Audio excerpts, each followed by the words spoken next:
चकर चहन अर बरन जात, अर पात नहन जेह, रूप रंग अर रेख, पेख को कह न सकत केह, अचल मूरत अनभव प्रकाश, अम तोज कहजै, कोट इंद्र इंद्राण साहे साहाण गणजै, तरे भवन महीप सुर नर असुर, नेत नेत बन तृण कहत, तब सर्ब नाम कथय कवन, कर्म नाम बरणत सुमत, तब सर्ब नाम कथय कवन, कर्म नाम बरणत सुमत, पाती तोर मालनी, पाती पाती जियो, जिस पाहन को पाती तोरै, सो पाहन निर्जियो, भूली मालनी है एओ, सतगुर जागता है देओ, ब्रह्मपाती विष्णु डारी, फूल शंकर देओ, तीन देव पर तक तोरै, करह किसकी सेओ, पाखान गढ़ कै मूरत कीनी, देख छाती पाऊं, जे एहो मूरत साची है, तो गढ़न हारै खाओ, पात पहत अर लापसी, कर करा का सार, भोगन हारै भोगया, इस मूरत कै मुख छार, मालन भूली जग भुलाना, हम भुलाने नाहे, कह कबीर हम राम राखे,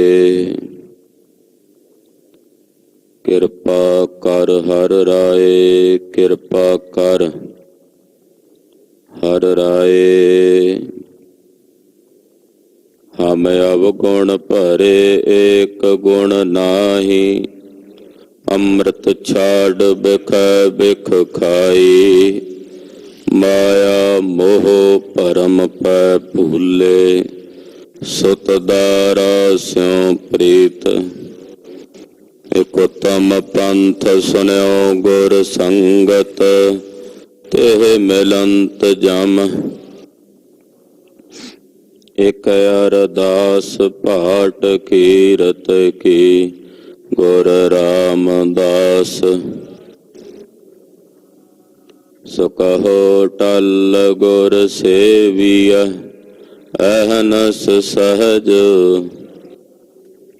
दर्शन परसै गुरु कै, जन्म मरण दुख, होवै सिफत खसम्मदि, नूर अरसों कुरसों, तुद डिठे सच्चे पातशाह, माल जन्म जन्म दे,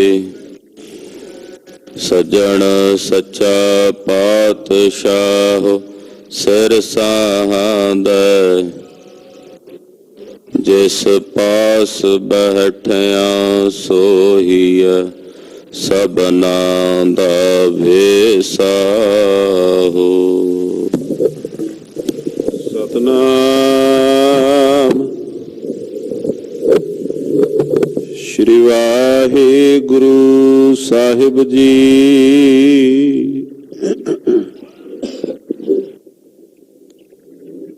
बिलावल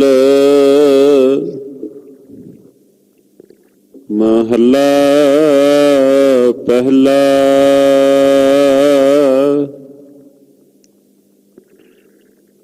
आपे शब्द आपे निशान,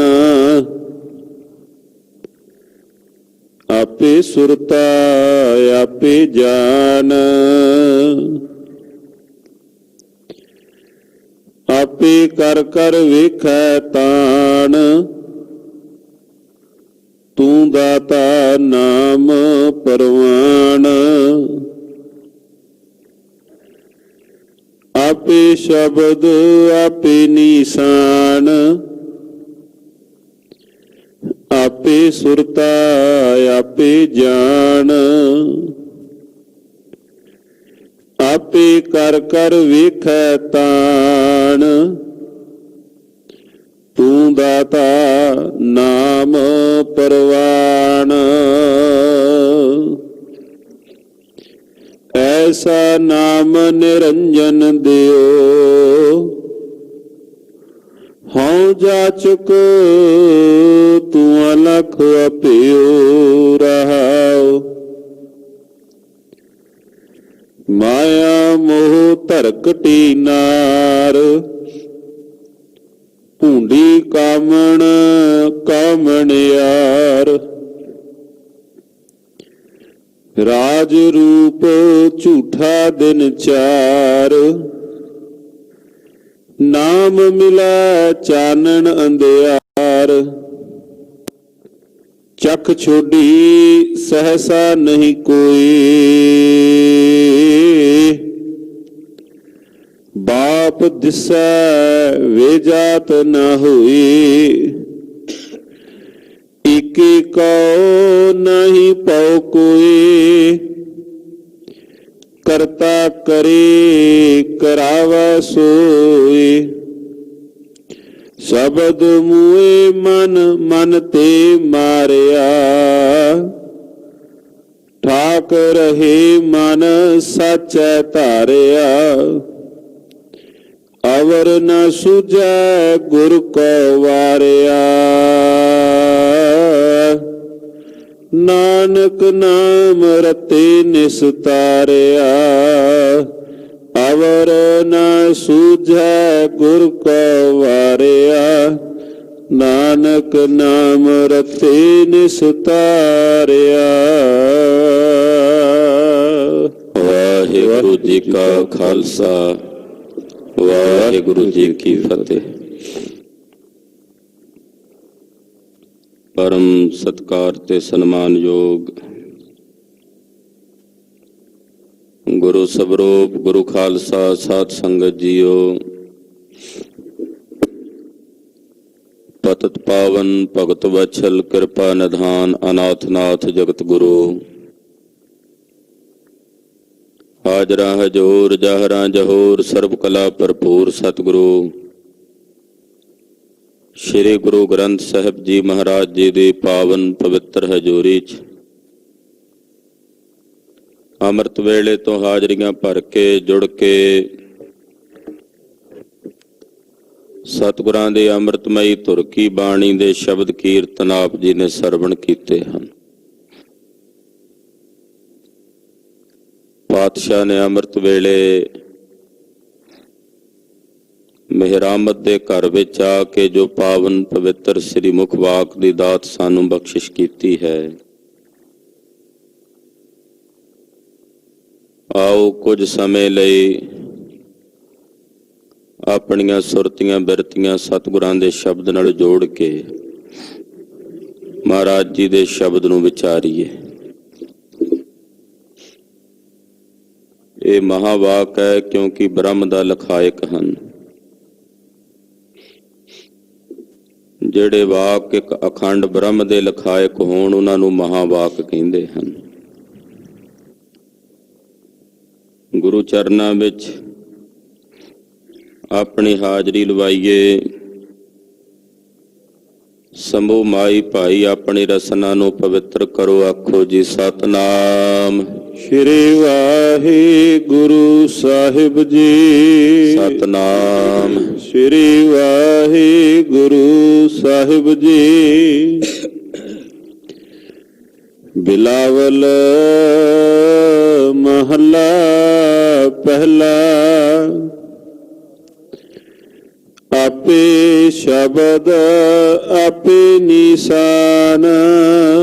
ਰਾਗ ਬਿਲਾਵਲ ਹੈ ਔਰ ਪਹਿਲੇ ਪਾਤਸ਼ਾਹ ਧੰਨ ਸ੍ਰੀ ਗੁਰੂ ਨਾਨਕ ਦੇਵ ਸਾਹਿਬ ਜੀ ਦਾ ਉਚਾਰਨ ਕੀਤਾ ਹੋਇਆ ਪਵਿੱਤਰ ਸ੍ਰੀ ਮੁੱਖ ਵਾਕ ਸ਼ਬਦ ਹੈ। ਸਾਹਿਬ ਜੀ ਫਰਮਾਨ ਕਰਦੇ ਹਨ ਕਿ ਅਕਾਲ ਪੁਰਖ ਵਾਹਿਗੁਰੂ ਆਪ ਹੀ ਸ਼ਬਦ ਬ੍ਰਹਮ ਸਵਰੂਪ ਹੈ। ਸ਼ਬਦ ਦਾ ਅਰਥ ਹੈ ਬ੍ਰਹਮ। ਗੁਰਬਾਣੀ ਵਿੱਚ ਪ੍ਰਕਰਨ ਦੇ ਮੁਤਾਬਕ ਸ਼ਬਦ ਦਾ ਅਰਥ ਕਈ ਥਾਵਾਂ ਤੇ ਉਪਦੇਸ਼ ਵੀ ਹੈ, ਕਈ ਥਾਵਾਂ ਤੇ ਸ਼ਬਦ ਦਾ ਅਰਥ ਗਿਆਨ ਵੀ ਹੈ। ਇੱਥੇ ਸ਼ਬਦ ਦਾ ਅਰਥ ਹੈ ਬ੍ਰਹਮ। ਬ੍ਰਹਮ ਦਾ ਅੱਖਰੀ ਅਰਥ ਹੁੰਦਾ ਹੈ ਜੋ ਸਰਬ ਥਾਈਂ ਹਰ ਜਗ੍ਹਾ ਤੇ ਹਰ ਥਾਂ ਤੇ ਵਿਆਪਕ ਹੈ, ਉਹਨੂੰ ਕਹਿੰਦੇ ਆ ਬ੍ਰਹਮ। ਵਾਹਿਗੁਰੂ ਅਕਾਲ ਪੁਰਖ ਪਰਮੇਸ਼ਰ ਆਪ ਹੀ ਸ਼ਬਦ ਰੂਪ ਹੈ, ਬ੍ਰਹਮ ਰੂਪ ਹੈ, ਜੋ ਵਿਆਪਕ ਹੈ ਨਿਰਾਕਾਰ ਸਵਰੂਪ ਵਿੱਚ। ਫਿਰ ਨਿਸ਼ਾਨ ਦਾ ਮਤਲਬ ਹੁੰਦਾ ਪ੍ਰਗਟ। ਉਹ ਨਿਰਾਕਾਰ ਸਰੂਪ ਦੇ ਵਿੱਚ ਵੀ ਹੈ, ਪਰ ਆਕਾਰ ਰੂਪ ਦੇ ਵਿੱਚ ਪ੍ਰਗਟ ਵੀ ਹੈ ਸਰਬ ਥਾਈਂ। ਇਸ ਕਰਕੇ ਉਸ ਨੂੰ ਨਿਸ਼ਾਨ ਵੀ ਕਿਹਾ। ਆਪ ਹੀ ਉਹ ਬ੍ਰਹਮ ਸਰਬ ਥਾਵਾਂ ਤੇ ਪ੍ਰਗਟ ਹੈ, ਏਦਾਂ ਵੀ ਅਰਥ ਕੀਤਾ ਜਾਂਦਾ ਕਿ ਉਹ ਬ੍ਰਹਮ ਆਪ ਹੀ ਸਰਬ ਥਾਵਾਂ ਤੇ ਨਿਸ਼ਾਨ ਪ੍ਰਗਟ ਹੈ। ਇਸ ਤਰ੍ਹਾਂ ਵੀ ਵਿਦਵਾਨ ਅਰਥ ਕਰਦੇ ਨੇ। ਨਿਸ਼ਾਨ ਦਾ ਅਰਥ ਹੈ ਰਾਹਦਾਰੀ। ਜਿਸ ਕੋਲ ਰਾਹਦਾਰੀ ਹੋਵੇ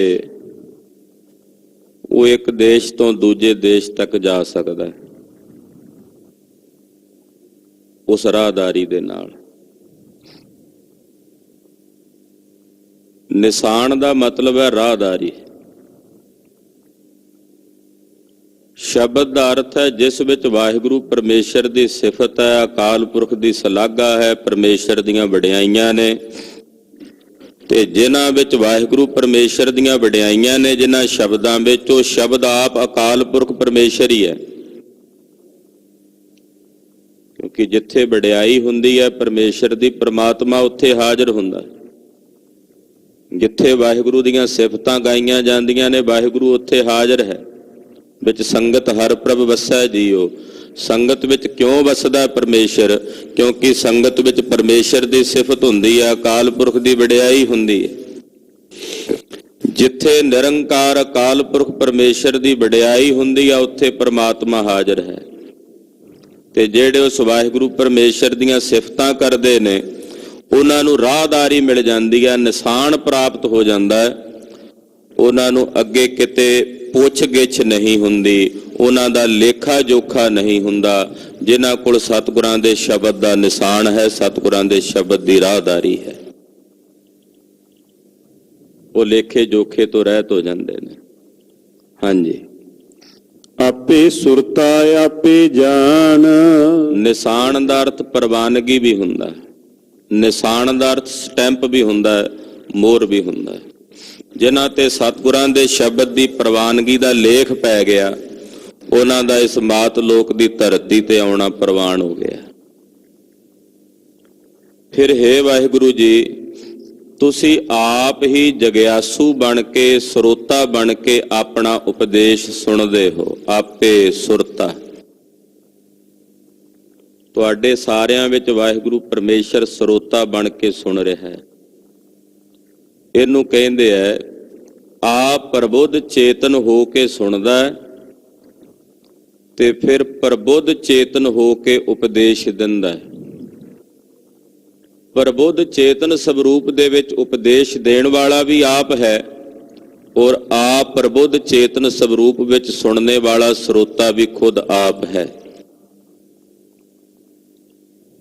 ਆਪੇ ਸੁਰਤਾ ਦਾ ਮਤਲਬ ਸਰੋਤਾ ਹੈ। आप ही श्रोता है। अपना उपदेश सुनने वाला, ज्ञान का उपदेश सुनने वाला श्रोता भी वो आप है। फिर उस ज्ञान नू सुनाने वाला वो भी वो आप है। ते फिर जदों अपने निज स्वरूप नू जान लिया ज्ञान दे सहित संपन्न हो के, उसनू जानन वाला भी वो आप है। आपे जान। इसे करके ना बचना नू कहा महावाक। ये महावाक स्वरूप ने, क्योंकि ब्रह्म दे लखायक ने। आप ही ਸਰੋਤੇ ਵਿੱਚ ਵਸਦਾ, ਵਕਤੇ ਵਿੱਚ ਵੀ ਆਪ ਵਸਦਾ। ਜਦੋਂ ਆਪਣੇ ਸਵਰੂਪ ਨੂੰ ਜਾਣਦਾ ਤੇ ਉਹ ਵੀ ਖੁਦ ਆਪ ਹੀ ਜਾਣਦਾ ਹੈ। ਆਪਣੇ ਨਿਜ ਸਰੂਪ ਨੂੰ ਜਾਣਨੇ ਵਾਲਾ ਵੀ ਉਹ ਆਪ ਹੀ ਹੈ, ਉਹ ਕੋਈ ਦੂਸਰਾ ਨਹੀਂ ਹੈ। ਹਾਂਜੀ। ਆਪੇ ਕਰ ਕਰ ਵੇਖੈ ਤਾਣ। ਆਪ ਹੀ ਆਪਣੇ ਬਲ ਨਾਲ ਕਰ ਕਰਕੇ ਸਾਰੀ ਸ੍ਰਿਸ਼ਟੀ ਨੂੰ ਵੇਖਦਾ ਵੀ ਹੈ, ਸੰਭਾਲਦਾ ਵੀ ਹੈ। ਆਪਣੇ ਤਾਣ ਨਾਲ ਕਰਦਾ ਤੇ ਆਪਣੇ ਤਾਣ ਨਾਲ ਵੇਖਦਾ ਵੀ ਹੈ। ਐਸਾ ਨਹੀਂ ਕਿ ਬਣਾ ਦਿੱਤਾ ਤੇ ਮੁੜ ਕੇ ਵੇਖਿਆ ਨਹੀਂ। ਬਣਾ ਕੇ ਕਰਕੇ ਸਾਰੇ ਪਸਾਰੇ ਨੂੰ, ਫਿਰ ਉਸ ਪਸਾਰੇ ਨੂੰ ਵੇਖਣੇ ਵਾਲਾ ਦ੍ਰਿਸ਼ਟਾ ਵੀ ਆਪ ਹੈ, ਯਾਨੀ ਕਿ ਸੰਭਾਲਣੇ ਵਾਲਾ ਵੀ ਆਪ ਹੈ, ਪਾਲਣੇ ਵਾਲਾ ਵੀ ਆਪ ਹੈ। ਤੂੰ ਦਾਤਾ ਨਾਮ ਪ੍ਰਵਾਨ। ਇਹ ਵਾਹਿਗੁਰੂ ਜੀ, ਤੁਸੀਂ ਦਾਤੇ ਹੋ ਨਾਮ ਦੇ। ਜਿਨ੍ਹਾਂ ਨੂੰ ਤੁਸੀਂ ਆਪਣੇ ਅੰਮ੍ਰਿਤ ਨਾਮ ਦੀ ਦਾਤ ਬਖਸ਼ਦੇ ਹੋ, ਉਹ ਤੁਹਾਡੀ ਦਰਗਾਹ 'ਚ ਪ੍ਰਵਾਨ ਹੋ ਜਾਂਦੇ ਹਨ। ਜਾਂ ਉਹਨਾਂ ਦਾ ਹੀ ਇਸ ਮਾਤ ਲੋਕ ਦੀ ਧਰਤੀ ਤੇ ਆਉਣਾ ਪ੍ਰਵਾਨ ਹੋ ਜਾਂਦਾ ਹੈ, ਜਿਨ੍ਹਾਂ ਨੂੰ ਦਾਤੇ ਬਣ ਕੇ ਤੁਸੀਂ ਆਪਣੇ ਅੰਮ੍ਰਿਤ ਨਾਮ ਦੀ ਦਾਤ ਬਖਸ਼ਦੇ ਹੋ। ਐਸਾ ਨਾਮ ਨਿਰੰਜਨ ਦਿਓ। ਇਹ ਵਾਹਿਗੁਰੂ ਜੀ, ਆਪ ਜੀ ਦਾ ਨਾਮ ਨਿਰੰਜਨ ਹੈ, ਮਾਇਆ ਦੀ ਕਾਲਖ ਤੋਂ ਰਹਿਤ ਹੈ। ਦਿਓ ਦਾ ਅਰਥ ਹੈ ਪ੍ਰਕਾਸ਼ ਰੂਪ ਹੈ। ਗੁਰਬਾਣੀ ਵਿੱਚ ਸ਼ਬਦ ਆਉਂਦਾ ਨਾ, ਦੇਵ ਦਿਓ। ਦੇਵ ਦਾ ਜਾਂ ਦਿਓ ਦਾ ਅਰਥ ਹੁੰਦਾ ਪ੍ਰਕਾਸ਼ ਰੂਪ। ਸ਼੍ਰੀ ਗੁਰੂ ਨਾਨਕ ਦੇਵ ਜੀ ਮਹਾਰਾਜ, ਦੇਵ ਨਾਮ ਪ੍ਰਕਾਸ਼ ਰੂਪ ਦਾ ਹੈ। ਸ਼੍ਰੀ ਗੁਰੂ ਅੰਗਦ ਦੇਵ ਜੀ ਮਹਾਰਾਜ, ਦੇਵ ਨਾਮ ਪ੍ਰਕਾਸ਼। ਗੁਰੂ ਅਰਜਨ ਦੇਵ ਜੀ ਮਹਾਰਾਜ, ਕਈਆਂ ਨੂੰ ਇਤਰਾਜ਼ ਹੋਇਆ, ਆਖੇ ਜੀ ਗੁਰੂ ਨਾਨਕ ਸਾਹਿਬ ਨਾਲ ਦੇਵ ਸ਼ਬਦ ਨਹੀਂ ਲਾਣਾ ਚਾਹੀਦਾ, ਗੁਰੂ ਅਰਜਨ ਦੇਵ ਸਾਹਿਬ ਨਾਲ ਦੇਵ ਸ਼ਬਦ ਨਹੀਂ ਲਾਣਾ ਚਾਹੀਦਾ। ਇਹ ਜਿਹੜਾ ਦੇਵ ਸ਼ਬਦ ਹੈ, ਇਹ ਤਾਂ ਦੇਵਤਿਆਂ ਵਾਸਤੇ ਵਰਤਿਆ। ਤੇ ਆਖੇ ਜੀ ਗੁਰੂ ਸਾਹਿਬ ਨੂੰ ਦੇਵਤਾ ਕਹਿ ਦਿੱਤਾ ਹੈ, ਇਸ ਕਰਕੇ ਦੇਵ ਸ਼ਬਦ ਦੀ ਵਰਤੋਂ ਨਹੀਂ ਕਰਨੀ। ਕਿੰਨੇ ਬੇਤੁੱਕੇ ਜੇ ਸ਼ੰਕੇ ਲੋਕ ਕਰਦੇ ਆ, ਮੂਰਖਤਾ ਵਸ ਹੋ ਕੇ, ਬੋਧ ਤੋਂ ਬਿਨਾਂ। ਦੇਵ ਸ਼ਬਦ ਦਾ ਮਤਲਬ ਦੇਵਤਾ ਨਹੀਂ ਹੁੰਦਾ। ਦੇਵ ਦਿਵਿਆ ਸੰਸਕ੍ਰਿਤ ਦਾ ਸ਼ਬਦ ਆ, ਦਿਵਿਆ ਉਤੋਂ ਬਣਿਆ ਦੇਵ। ਜੋ ਪ੍ਰਕਾਸ਼ ਰੂਪ ਆ ਉਸ ਨੂੰ ਕਹਿੰਦੇ ਆ ਦੇਵ। ਜੋ ਪ੍ਰਕਾਸ਼ ਰੂਪ ਹੈ, ਦੇਵ ਨਾਮ ਪ੍ਰਕਾਸ਼ ਦਾ ਹੈ। ਇਸ ਕਰਕੇ ਇਹ ਬੇਮਮੂਲਾ ਜਾਂ ਸ਼ੰਕਾ ਨਹੀਂ ਕਰਨਾ ਚਾਹੀਦਾ ਕਿ ਆਖੇ ਜੀ ਗੁਰੂ ਸਾਹਿਬ ਦੇ ਨਾਂ ਨਾਲ ਦੇਵ ਸ਼ਬਦ ਵਰਤਿਆ। ਮਹਾਰਾਜ ਜੀ ਦੇ ਸ਼ਹੀਦੀ ਪੁਰਬ ਤੇ, ਧੰਨ ਗੁਰੂ ਅਰਜਨ ਦੇਵ ਸਾਹਿਬ ਦੇ ਸ਼ਹੀਦੀ ਪੁਰਬ ਤੇ ਬਹੁਤ ਸਾਲ ਹੋਏ, ਨਾਗਪੁਰ ਗਏ ਸਾਂ ਤਾਂ ਉੱਥੇ ਕੁਝ ਵੀਰ, ਕੁਝ ਸੱਜਣ ਆ ਕੇ ਕਹਿਣ ਲੱਗੇ, ਜੀ ਗੁਰੂ ਅਰਜਨ ਦੇਵ ਨਹੀਂ ਵਰਤਣਾ ਸ਼ਬਦ, ਦੇਵ ਸ਼ਬਦ ਦੀ ਵਰਤੋਂ ਨਹੀਂ ਕਰਨੀ, ਕੇਵਲ ਗੁਰੂ ਅਰਜਨ ਸਾਹਿਬ ਕਹਿਣਾ। ਜਿਹੜੇ ਇਸ਼ਤਿਹਾਰ ਛਾਪੇ ਗਏ ਉੱਥੇ ਸਾਰੇ ਸ਼ਹਿਰ ਦੇ ਵਿੱਚ ਰੌਲਾ ਸੀ, ਜੀ ਦੇਵ ਸ਼ਬਦ ਜਿਹੜਾ ਇਹ ਦੇਵਤਿਆਂ ਦਾ ਵਾਚਕ ਹੈ, ਇਸ ਸ਼ਬਦ ਦੀ ਵਰਤੋਂ ਨਹੀਂ ਹੋਣੀ ਚਾਹੀਦੀ। ਪਰ ਉਹਨਾਂ ਨੂੰ ਸ਼ਾਇਦ ਸ੍ਰੀ ਗੁਰੂ ਗ੍ਰੰਥ ਸਾਹਿਬ ਜੀ ਦੀ ਬਾਣੀ ਦਾ ਬੋਧ ਨਹੀਂ ਸੀ। ਆਖਿਆ ਤਾਂ ਚਲੋ ਤੁਸੀਂ ਇਹ ਬਾਹਰ ਇਸ਼ਤਿਹਾਰਾਂ ਦੇ ਉੱਤੋਂ ਕੱਟ ਦਿਓਗੇ, ਗੁਰੂ ਅਰਜਨ ਸਾਹਿਬ ਲਿਖ ਦਿਓਗੇ, ਦੇਵ ਨਹੀਂ ਲਿਖੋਗੇ। ਫਿਰ ਜੇ ਸ੍ਰੀ ਗੁਰੂ ਗ੍ਰੰਥ ਸਾਹਿਬ 'ਚ ਲਿਖਿਆ ਹੋਇਆ ਉਹ ਵੀ ਕੱਟੋਗੇ। ਕਹਿੰਦੇ ਜੀ ਗੁਰੂ ਗ੍ਰੰਥ ਸਾਹਿਬ 'ਚ ਤਾਂ ਲਿਖਿਆ ਹੀ ਨਹੀਂ ਹੈ। ਕਹਿੰਦੇ ਜੀ ਲਿਖਿਆ ਹੀ ਨਹੀਂ ਗੁਰੂ ਗ੍ਰੰਥ ਸਾਹਿਬ ਵਿੱਚ।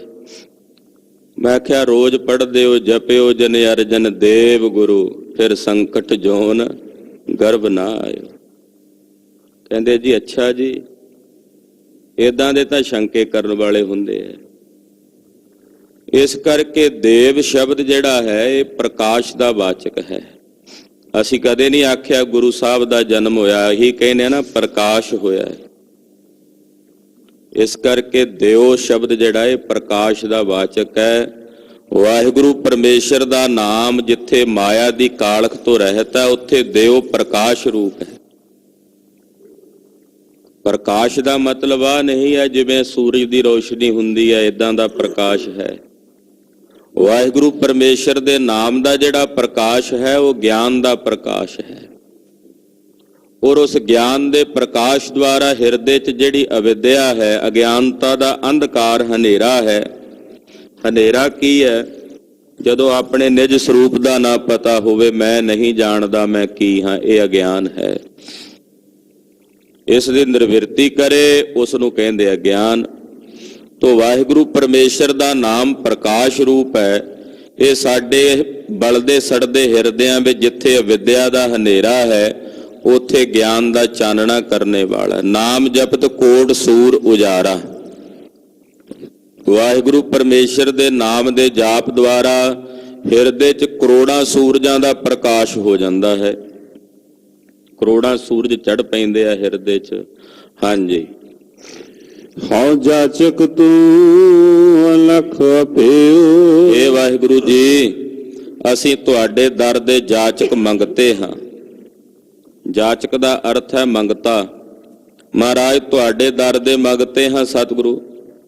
ਔਰ ਕਦੇ ਆਪਣੇ ਮਨ 'ਚ ਹੀਣ ਭਾਵ ਨਹੀਂ ਲਿਆਉਣਾ ਕਿ ਅਸੀਂ ਗੁਰੂ ਘਰ ਦੇ ਮੰਗਤੇ ਹਾਂ, ਸਗੋਂ ਮਾਣ ਨਾਲ ਕਹੀਏ ਅਸੀਂ ਗੁਰੂ ਨਾਨਕ ਦੇ ਦਰ ਦੇ ਮੰਗਤੇ ਹਾਂ।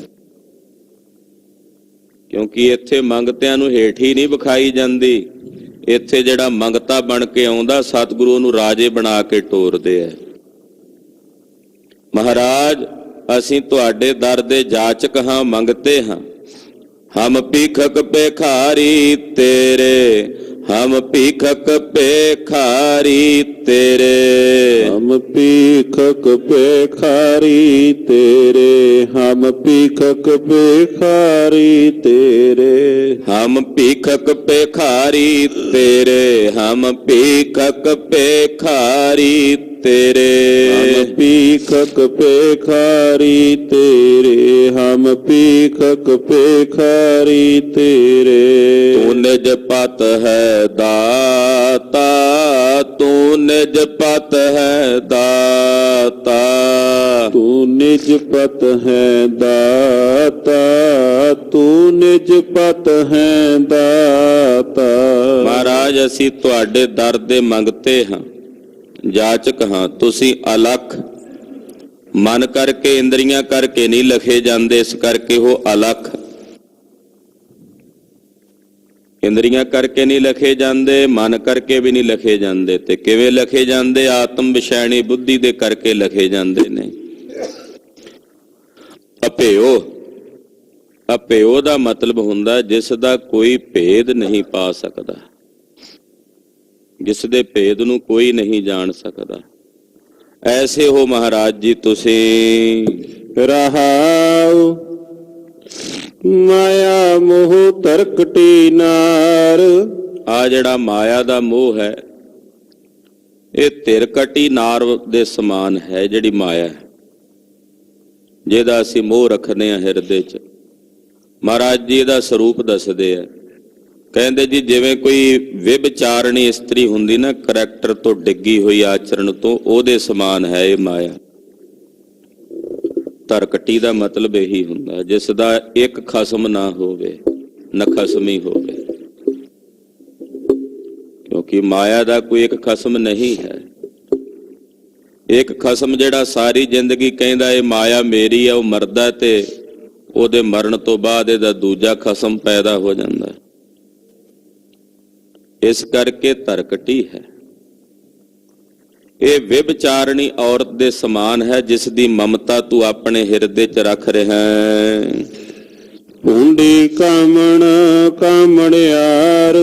ਭੂੰਡੀ ਦਾ ਮਤਲਬ ਹੁੰਦਾ ਪੈੜੀ ਹੈ। ਇਹ ਕਾਮਣ ਟੂਣੇ ਟਾਮਣ ਕਰਨ ਵਾਲੀ ਜਾਦੂਗਰਨੀ ਹੈ। ਇਹ ਟੂਣਾ ਕਰਦੀ ਹੈ, ਇਹ ਜਾਦੂ ਕਰਦੀ ਹੈ। ਟੂਣੇ ਟਾਮਣ ਕਰਨੇ ਇਤਨੀ ਭੈੜੀ ਡਿੱਗੀ ਹੋਈ ਕਿਰਦਾਰ ਵਾਲੀ ਹੈ ਇਹ ਮਾਇਆ, ਵੀ ਜੀਵਾਂ ਦੇ ਉੱਤੇ ਟੂਣਾ ਕਰਕੇ, ਟੂਣਾ ਕਿਵੇਂ ਕਰਦੀ ਹੈ ਪਤਾ ਨਹੀਂ, ਕਿਹੜੀ ਨਿੱਕੀ ਜੀ ਕੋਈ ਸ਼ੈ ਵਿਖਾਵੇ ਤੇ ਵਿਖਾ ਕੇ ਭਰਮਾ ਲਵੇ। ਨਹੀਂ ਭਰਮਦਾ, ਕਈ ਵਾਰੀ ਲੱਖ ਤੇ ਨਹੀਂ ਭਰਮਦਾ, ਤੇ ਜੇ ਪ੍ਰਮਾਣ ਤੇ ਆ ਜੇ ਮਾਇਆ ਤੇ ਕੱਖ ਤੇ ਵੀ ਭਰਮ ਜਾਂਦਾ ਹੈ। ਇਹੋ ਜੀ ਇਹ ਭੈੜੀ ਟੂਣੇ ਟਾਮਣ ਕਰਨ ਵਾਲੀ ਮਾਇਆ ਹੈ। ਰਾਜ ਰੂਪ ਝੂਠਾ ਦਿਨ ਚਾਰੂ। ਆ ਕਿਹੜੇ ਰਾਜ ਦਾ ਤੁਸੀਂ ਮਾਣ ਕਰਦੇ ਹੋ? ਵੱਡੇ ਵੱਡੇ ਰਾਜਿਓ, ਸਦਾ ਤਾਂ ਨਹੀਂ ਰਹਿਣਾ ਤੁਸੀਂ ਰਾਜੇ। ਕਿੱਡੇ ਕਿੱਡੇ ਵੱਡੇ ਰਾਜੇ ਹੋਏ, ਹੋ ਕੇ ਚਲੇ ਗਏ, ਉਹ ਸदैवी ਨਹੀਂ ਸਨ। ਧਰਮੀ ਰਾਜਿਆਂ ਦਾ ਅੱਜ ਵੀ ਸਾਡੇ ਸਮਾਜ 'ਚ ਸਤਿਕਾਰ ਹੁੰਦਾ। ਮਹਾਰਾਜਾ ਰਣਜੀਤ ਸਿੰਘ ਦਾ ਨਾਂ ਚੰਗੇ ਰਾਜਿਆਂ 'ਚ ਲਿਆ ਜਾਂਦਾ। ਰਾਜੇ ਦਲੀਪ ਜੈਸੇ ਬੜੇ ਬੜੇ ਧਰਮੀ ਰਾਜੇ ਹੋਏ ਜਿਨ੍ਹਾਂ ਦਾ ਨਾਂ ਸਤਿਕਾਰ ਨਾਲ ਲਿਆ ਜਾਂਦਾ। ਬੜੇ ਬੜੇ ਸੁਹਿਰਦ ਰਾਜੇ, ਪਰ ਬੜੇ ਬੜੇ ਭੈੜੀ ਬਿਰਤੀ ਵਾਲੇ ਰਾਜੇ ਵੀ ਹੋਏ ਨੇ। ਔਰੰਗਜ਼ੇਬ ਵੀ ਰਾਜਾ ਹੋਇਆ, ਚੰਗੇਜ਼ ਖਾਂ ਵਰਗੇ ਵੀ ਬੜੇ ਬੜੇ ਜਰਵਾਣੇ ਰਾਜੇ ਹੋਏ ਨੇ। ਰਾਵਣ ਵੀ ਰਾਜਾ ਹੀ ਸੀ। ਕਈਆਂ ਨੇ ਉਹ ਰਾਹ ਫੜਿਆ ਹੋਇਆ, ਉਸ ਬਿਰਤੀ ਦੇ ਨਾਲ ਚੱਲ ਰਹੇ ਨੇ। ਭਾਈ ਧਰਮ ਦੇ ਸਹਿਤ ਰਾਜ ਕਰਨਾ, ਧਰਮ ਉਹ ਨਹੀਂ। ਧਰਮ ਦਾ ਮਤਲਬ ਹੁੰਦਾ ਸ਼ੁਭ ਗੁਣਾਂ ਨੂੰ ਧਾਰਨ ਕਰਕੇ ਰਾਜ ਕਰਨਾ, ਸ਼ੁਭ ਗੁਣਾਂ ਦੇ ਸਹਿਤ ਸੰਪੰਨ ਹੋ ਕੇ ਰਾਜ ਕਰਨਾ। ਤੋ ਇੱਥੇ ਸਾਹਿਬ ਜੀ ਉਹਨਾਂ ਵੱਡੇ ਵੱਡੇ ਰਾਜਿਆਂ ਨੂੰ, ਜਿਹੜੇ ਰਾਜ ਦੇ ਨਸ਼ੇ ਵਿੱਚ ਹੰਕਾਰੇ ਹੋਏ ਫਿਰਦੇ ਨੇ, ਕਹਿੰਦੇ ਸੱਜਣੋ ਇਹ ਰਾਜ 4 ਦਿਨਾਂ ਦਾ ਹੈ, ਸਦਾ ਨਹੀਂ ਰਹਿਣਾ। ਇਹ ਰਾਜ 4 ਦਿਨਾਂ ਦਾ ਹੈ। ਬੜੇ ਬੜੇ ਨੇ ਜਿਹੜੇ 4 ਦਿਨ ਆਪਣੀ ਨੌਬਤ ਚਲੇ ਬਜਾਏ। 4 ਦਿਨ ਉਹਨਾਂ ਨੇ ਆਪਣੇ ਰਾਜ ਭਾਗ ਦੀਆਂ ਨੌਬਤਾਂ ਵਜਾਈਆਂ ਤੇ ਵਜਾ ਕੇ ਚਲੇ ਗਏ। ਬੜੇ ਨੇ ਜਿਹੜੇ ਹੋ ਕੇ ਚਲੇ ਗਏ। ਮੋਹਨ ਦੀ ਮਦਾਰ ਕੇਤੇ ਅਸਨੀ ਕੁਮਾਰ ਕੇਤੇ ਅੰਸਾ ਅਵਤਾਰ ਕੇਤੇ ਕਾਲ ਬਸ ਪਏ ਹੈ। ਮਾਨ ਸੇ ਮਹੀਪੋ ਦਲੀਪ ਕੈਸੇ ਛਤਰ ਧਾਰੀ। ਕਿੱਡੇ ਕਿੱਡੇ ਵੱਡੇ ਰਾਜ। ਇਸ ਕਰਕੇ ਇਹ ਰਾਜ 4 ਦਿਨਾਂ ਦਾ। ਫਿਰ ਗੱਲ ਕੀਤੀ ਹੈ ਰੂਪ ਦੀ। ਬਹੁਤਿਆਂ ਨੂੰ ਆਪਣੇ ਰੂਪ ਦਾ ਵੀ ਮਾਣ ਹੁੰਦਾ ਹੈ। ਘੰਟਿਆਂ ਬੱਧੀ ਸ਼ੀਸ਼ੇ ਮੂਹਰੇ ਖਲੋ ਕੇ ਰੂਪ ਨੂੰ ਨਿਹਾਰੀ ਜਾਣਾ। ਕਿਹੜੇ ਰੂਪ ਤੇ ਮਾਣ ਕਰਦਾ? ਜੇ ਕਿਤੇ ਚਮੜੀ ਦਾ ਥੋੜਾ ਜਿਹਾ ਹਿੱਸਾ ਵੀ ਉੱਤੋਂ ਲੈ ਜਾਏ, ਥੱਲੇ ਰੇਸ਼ਾ ਤੇ ਖੂਨ ਜਦੋਂ ਵਗਦਾ, ਉਹਨੂੰ ਵੇਖਣ ਨੂੰ ਚਿੱਤ ਨਹੀਂ ਕਰਦਾ। ਫਿਰ ਉਹ ਰੂਪ ਜਿਹੜਾ 4 ਦਿਨਾਂ ਬਾਅਦ ਝੁਰੜੀਆਂ ਵਿੱਚ ਤਬਦੀਲ ਹੋ ਜਾਣਾ, ਕੁਰੂਪਤਾ ਵਿੱਚ ਤਬਦੀਲ ਹੋ ਜਾਣਾ, ਇਹ ਸदैवी ਤਾਂ ਨਹੀਂ ਹੈ। ਬਹੁਤਿਆਂ ਨੂੰ ਭੁਲੇਖਾ ਹੁੰਦਾ ਵੀ ਸ਼ਾਇਦ ਇਹ ਬਾਹਰੋਂ ਰੂਪ ਦੀ ਸੁੰਦਰਤਾ ਹੁੰਦੀ ਹੈ। ਇਹ ਬਾਹਰਲੇ ਸਵਰੂਪ ਦੀ ਸੁੰਦਰਤਾ ਨਹੀਂ ਹੈ। ਸੁੰਦਰਤਾ ਤਾਂ ਅੰਤःਕਰਨ ਦੀ ਹੈ। ਜਿਨ੍ਹਾਂ ਦੇ ਅੰਤਸ਼ਕਰਨ ਵਿੱਚ ਸੁੰਦਰਤਾ ਹੈ, ਉਹ ਤਾਂ ਭਾਵੇਂ ਬਿਰਧ ਅਵਸਥਾ ਵਿੱਚ ਹੋਣ ਤਾਂ ਵੀ ਸੋਹਣੇ ਲੱਗਦੇ ਐ, ਸੁੰਦਰ ਲੱਗਦੇ ਐ। ਜਿਨ੍ਹਾਂ ਦਾ ਅੰਦਰ ਕੋਝੇਪਨ ਨਾਲ ਭਰਿਆ ਹੋਇਆ, ਭਾਵੇਂ ਬਾਹਰੋਂ ਬੜੇ ਸੁੰਦਰ ਹੋਣ ਤਾਂ ਵੀ ਕਰੂਪ ਨੇ, ਤਾਂ ਵੀ ਕੋਝੇ ਨੇ। ਇਸ ਕਰਕੇ ਗੁਰਦੇਵ ਕਹਿੰਦੇ ਭਾਈ ਇਹ ਜਿਹੜਾ ਰੂਪ ਹੈ ਇਹ ਵੀ 4 ਦਿਨਾਂ ਦਾ ਹੀ ਹੈ। ਮੈਂ ਅਕਸਰ ਇੱਕ ਉਦਾਹਰਣ ਮੇਰੀ ਸਿਮਰਤੀ ਵਿੱਚ ਆਉਂਦੀ ਹੈ ਪੜ੍ਹੀ ਹੋਈ। ਇੱਕ ਬਜ਼ੁਰਗ ਆਦਮੀ ਹੱਥ ਵਿੱਚ ਖੁੰਡੀ ਜੀ ਫੜੀ ਹੋਈ ਉੜ ਕੇ ਜਾ ਰਿਹਾ, ਲੱਕ 'ਚ ਕੁੱਬ ਪਿਆ ਹੋਇਆ, ਸਿੱਧਾ ਟੁਰ ਨਹੀਂ ਹੁੰਦਾ। ਇੱਕ ਨੌਜਵਾਨ ਪੈਰ ਦੇ ਵਿੱਚ ਜੁੱਤੀ ਪਾਈ ਹੋਈ, ਉਹਨੇ ਬੜੀ ਸੁੰਦਰ ਤਿੱਲੇ ਦੀ ਕਢਾਈ ਕੱਢੀ ਹੋਈ ਖੋਸਾ, ਚਾਦਰਾ ਲਾਇਆ ਹੋਇਆ, ਹੱਥ ਵਿੱਚ ਖੁੰਡਾ ਫੜਿਆ, ਸਿਰ ਤੇ ਛਮਲੇ ਵਾਲੀ ਪੱਗ ਬੱਧੀ ਹੋਈ, ਕੁੜਤਾ ਪਾਇਆ ਰੇਸ਼ਮ ਦਾ, ਗਲ 'ਚ ਕੈਂਠਾ ਪਾਇਆ ਹੋਇਆ, ਤੇ ਬੜੀ ਮਸਤੀ ਵਿੱਚ ਤੁਰਿਆ ਜਾਵੇ ਤੇ ਉਸ ਬਜ਼ੁਰਗ ਨੂੰ ਠੱਠਾ ਕਰਕੇ ਨਾ, ਮਸ਼ਕਰੀ ਕਰਕੇ ਕਹਿੰਦਾ, ਬਜ਼ੁਰਗ ਉੜਿਆ ਜਾਂਦਾ ਸੀ ਨਾ, ਕੁੱਬ ਪਿਆ ਹੋਇਆ, ਕਹਿੰਦਾ ਇਹ ਕਮਾਨ ਕਿੱਥੋਂ ਲਿਆਇਓ ਜੀ? ਬਜ਼ੁਰਗ ਵੀ ਹੰਡਿਆ ਵਰਤਿਆ ਸੀ, ਏਦਾਂ ਦੀਆਂ ਜਵਾਨੀਆਂ ਉਹਨੇ ਵੀ ਕਦੇ ਵੇਖੀਆਂ ਹੀ ਸੀ, ਉਹ ਕਿਹੜਾ ਸਦਾ ਇਹੋ ਜਿਹਾ ਹੀ ਸੀ। ਕਹਿਣ ਲੱਗਾ, ਬੇਟਾ ਫਿਕਰ मत करो, ये कहीं से लानी नहीं पड़ती, मेरी उम्र तक पहुंचोगे खुद ब खुद अपने आप मिल जाएगी। काहदा मान कर दे शेरा, मैं भी तेरे वांगू कदे जवान हुंदा सा, मैं भी खुंडियां मुच्छां करके फिरदा हुंदा सी तेरे वांगू, इदां दा तां नहीं सी मैं कदे मुੱਢ ਤੋਂ। इस करके भाई ये रूप भी 4 दिनां दा है, ये सदैवी नहीं है। हाँ जी, नाम मिला चानण अंधियार, जे वाहिगुरु दा नाम मिल जाए ते अंधकार विच चानना हो जाता है। परमेश्वर दा नाम मिले ते अंधकार विच चानना हो जाता। जिहड़ा अंधकार है ना साडा हिरदा अंधियारे नाल भरिया, अंधियारे दीपक चाहिए। क्यों चाहिए? एक वस्तु अगोचर लही है तां जो जिहड़ी वो अगोचर वस्तु है उसकी असी प्राप्ति कर सकीए। हाँ जी, चक छोड़ी सहसा नहीं कोई, कहंदे इस माया नूं असी चख के वेख लिया, यानी कि चंगी तरह परख के वेख लिया, साडे अंदर कोई संसा नहीं रहा। असी जान लिया कि ये माया अनिर्वचनीय है। महापुरुष विद्वान माया नूं अनिर्वचनीय दसदे आ भी अनिर्वचनीय है। अनिर्वचनीय क्यों कहिंदे आ माया नूं? क्योंकि अनादि है, कदों दी बनी है नहीं पता। सच कहिए ते रहिंदी नहीं, झूठ कहिए ते प्रतीत हुंदी है। आखो सतनाम सरे। माया नूं सच कहिए तां रहिंदी नहीं, झूठ कहिए ते प्रतीत हुंदी है। इस करके इहदे बारे कुछ कहा नहीं जा सकता। इहनूं महापुरुष कहंदे अनिर्वचनीय। पर इतना जरूर है कि चेतन की सत्ता प्राप्त करके ही ये माया भरमाउंदी है। वैसे जड़ स्वरूप है, उदां जड़ है। चेतन की सत्ता करके जीवां दे उत्ते अपना प्रभाव पाउंदी है। इस करके उस चेतन नाल जुड़ना इस माया तो छुटकारा है। चख के असी चंगी तरह विचार के गौ नाल, चखण दा इत्थे मतलब है विचार के असी चंगी तरह वेख लिया, इहदे विच हुण सानू कोई दो राय जां सहसा नहीं रहा। असी जान लिया कि यह माया अनिर्वचनीय है। बाप दिसै वे जात ना होए, जिहदे सिर ते उहदा प्यो दिसदा होवे उस बच्चे नूं, उस संतान नूं विजात नहीं कहा जा सकता, क्योंकि उहदी जात उहदे प्यो नाल जुड़ी हुई है।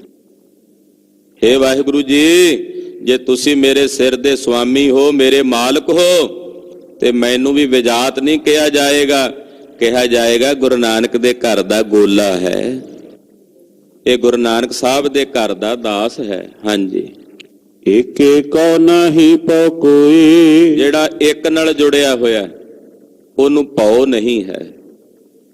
जिथे है ही एक दूतिया नास्ती, जिथे दूजा भाव ही नाश हो गया है। जिथे एक ही एक है तो फिर एक तो अपने आप तो कदे भै आउंदा किसे नूं? कोई दूजा होवे उहदे तो डर लगदा, अपने आप तो काहदा डर? आखो सतनाम सरी। अपने आप तो नहीं भै आउंदा ना।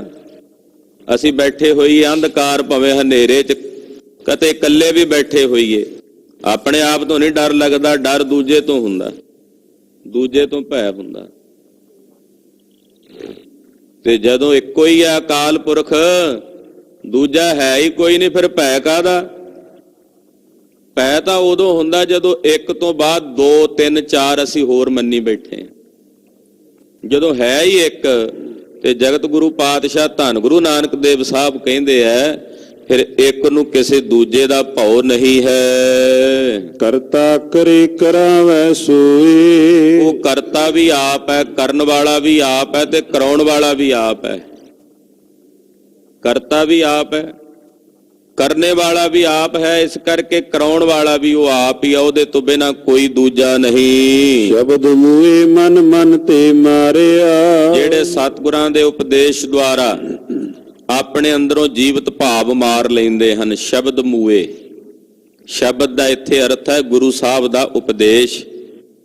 ਸਤਿਗੁਰਾਂ ਦੇ ਉਪਦੇਸ਼ ਦੁਆਰਾ ਜਿਹੜੇ ਗੁਰਮੁਖ, ਜਿਹੜੇ ਮਾਈ ਭਾਈ ਆਪਣੇ ਹਿਰਦੇ ਚੋਂ ਆਪਣੇ ਆਪੇ ਭਾਵ ਨੂੰ ਮਾਰ ਲੈਂਦੇ ਹਨ। ਮਨ ਮਨ ਤੇ ਮਾਰਿਆ, ਇਹ ਜਿਹੜਾ ਮਨ ਹੈ ਨਾ, ਇਹਨੂੰ ਮਨ ਨਾਲ ਹੀ ਮਾਰਿਆ ਜਾਣਾ। ਆਖੋ ਸਤਿਨਾਮ ਸ੍ਰੀ। ਭੈੜੇ ਮਨ ਨੂੰ ਸ਼ੁੱਧ ਮਨ ਨਾਲ ਮਾਰਨਾ। ਜਦੋਂ ਸ਼ੁੱਧ ਮਨ ਹਾਵੀ ਹੋਵੇਗਾ, ਮਲਨ ਮਨ ਖਤਮ ਹੋ ਜਾਏਗਾ, ਤੇ ਸ਼ੁੱਧ ਮਨ ਪਲਟ ਕੇ ਆਪਣੇ ਸਨਾਤਨ ਰੂਪ ਦੇ ਵਿੱਚ ਚਲਾ ਜਾਏਗਾ। ਠਾਕ ਰਹੇ ਮਨ ਸਾਚੈ ਧਾਰਿਆ। ਜਿਨ੍ਹਾਂ ਨੇ ਸੱਚ ਨੂੰ ਆਪਣੇ ਹਿਰਦੇ 'ਚ ਧਾਰਿਆ, ਉਹਨਾਂ ਦਾ ਮਨ ਟਿਕ ਜਾਂਦਾ, ਠਾਕ ਰਹੇ, ਰੁਕ ਜਾਂਦਾ, ਇਕਾਗਰ ਹੋ ਜਾਂਦਾ। ਜਿਹੜੇ ਸੱਚ ਨੂੰ ਆਪਣੇ ਹਿਰਦੇ 'ਚ ਗ੍ਰਹਿਣ ਕਰਦੇ ਹਨ, ਅਵਰ ਨ ਸੂਝੈ ਗੁਰ ਕੋ ਵਾਰਿਆ। ਮੈਨੂੰ ਮੇਰੇ ਗੁਰੂ ਤੋਂ ਬਿਨਾਂ ਕੋਈ ਹੋਰ ਸੁਝਦਾ ਹੀ ਨਹੀਂ। ਇਸ ਕਰਕੇ ਭਾਈ ਮੈਂ ਤਾਂ ਆਪਣੇ ਗੁਰੂ ਤੋਂ ਵਾਰੇ ਵਾਰੇ ਜਾਂਦਾ। ਮੇਰੇ ਗੁਰੂ ਬਿਨਾਂ ਕੋਈ ਮੈਨੂੰ ਸੁਝਦਾ ਹੀ ਨਹੀਂ। ਮੈਂ ਆਪਣੇ ਗੁਰੂ ਤੋਂ ਹੀ ਵਾਰੇ ਵਾਰੇ ਜਾਂਦਾ ਹਾਂ। ਨਾਨਕ ਨਾਮ ਰਤੇ ਨਿਸਤਾਰਿਆ। ਸਤਿਗੁਰੂ ਪਾਤਸ਼ਾਹ ਫਰਮਾਉਂਦੇ ਆ, ਗੁਰੂ ਬਾਬਾ ਜੀ, ਨਾਮ ਰਤੇ ਨਿਸਤਾਰਿਆ। ਜਿਹੜੇ ਨਿਰੰਕਾਰ ਵਾਹਿਗੁਰੂ ਪਰਮੇਸ਼ਰ ਦੇ ਨਾਮ ਦੇ ਰੰਗ ਵਿੱਚ ਰੰਗੇ ਹੋਏ ਹਨ, ਵਾਹਿਗੁਰੂ ਦੇ ਭਜਨ ਦੇ ਰੰਗ ਵਿੱਚ ਰੰਗੇ ਹੋਏ ਹਨ, ਉਹਨਾਂ ਨੇ ਆਪਣਾ ਇਸ ਮਾਤ ਲੋਕ ਦੀ ਧਰਤੀ ਤੋਂ ਤਾਰ ਲਿਆ। ਨਿਸ ਦਾ ਅਰਥ ਹੁੰਦਾ ਔਖਾ, ਵੀ ਬੜਾ ਔਖਾ ਹੈ ਇਸ ਸੰਸਾਰ ਤੋਂ ਤਰਨਾ। ਪਰ ਜਿਹੜੇ ਪਰਮੇਸ਼ਰ ਦੇ ਭਜਨ ਦੇ ਵਿੱਚ ਰੰਗੇ ਹੁੰਦੇ ਨੇ, ਉਹ ਇਸ ਸੰਸਾਰ ਤੋਂ ਆਪਣੇ ਆਪ ਨੂੰ ਤਾਰ ਲੈਂਦੇ ਆ। ਕੀੜੀ ਵਾਸਤੇ ਗੋ ਦਾ ਖੁਰ ਹੁੰਦਾ ਨਾ, ਜ਼ਮੀਨ ਤੇ ਪਿਆ ਹੋਇਆ, ਉਹਦੇ 'ਚ ਪਾਣੀ ਭਰ ਜਾਂਦਾ। ਕੀੜੀ ਲਈ ਤਰਨਾ ਔਖਾ ਹੁੰਦਾ। ਕਲਗੀਧਰ ਪਾਤਸ਼ਾਹ ਨੇ ਸਰਬਲੋ ਪ੍ਰਕਾਸ਼ ਵਿੱਚ ਇਹ ਬਚਨ ਲਿਖੇ ਵੀ ਕੀੜੀ ਨੂੰ ਤਰਨਾ ਔਖਾ ਹੁੰਦਾ, ਉਹ ਗੋਖੁਰ ਉਹਦੇ ਲਈ ਤਾਂ ਬੜਾ ਵੱਡਾ। ਪਰ ਜੇ ਆਪਾਂ ਤਰਨਾ ਹੋਵੇ, ਬਸ ਇੱਕ ਪਲਾਂਘ ਹੀ ਪੁੱਟਣੀ ਆ ਨਾ। ਏਦਾਂ ਰੱਬ ਦੇ ਜਿਹੜੇ ਪਿਆਰੇ ਨੇ, ਸੰਸਾਰ ਨੂੰ ਉਸ ਗੋਖੁਰ ਦੇ ਸਮਾਨ ਨਾਮ ਜਪ ਕੇ ਤਰ ਜਾਂਦੇ ਹਨ। ਪਰ ਜਿਹੜੇ ਕੇਵਲ ਪਰਮੇਸ਼ਰ ਦੇ ਨਾਮ ਤੋਂ ਵੀ ਹੋਣੇ ਕਰਮ ਕਾਂਡਾਂ 'ਚ ਉਲਝੇ ਹੋਏ ਨੇ, ਉਹ ਕੀੜੀਆਂ ਦੇ ਮਨਿੰਦ ਨੇ, ਉਹਨਾਂ ਨੂੰ ਤਰਨਾ ਔਖਾ ਹੈ।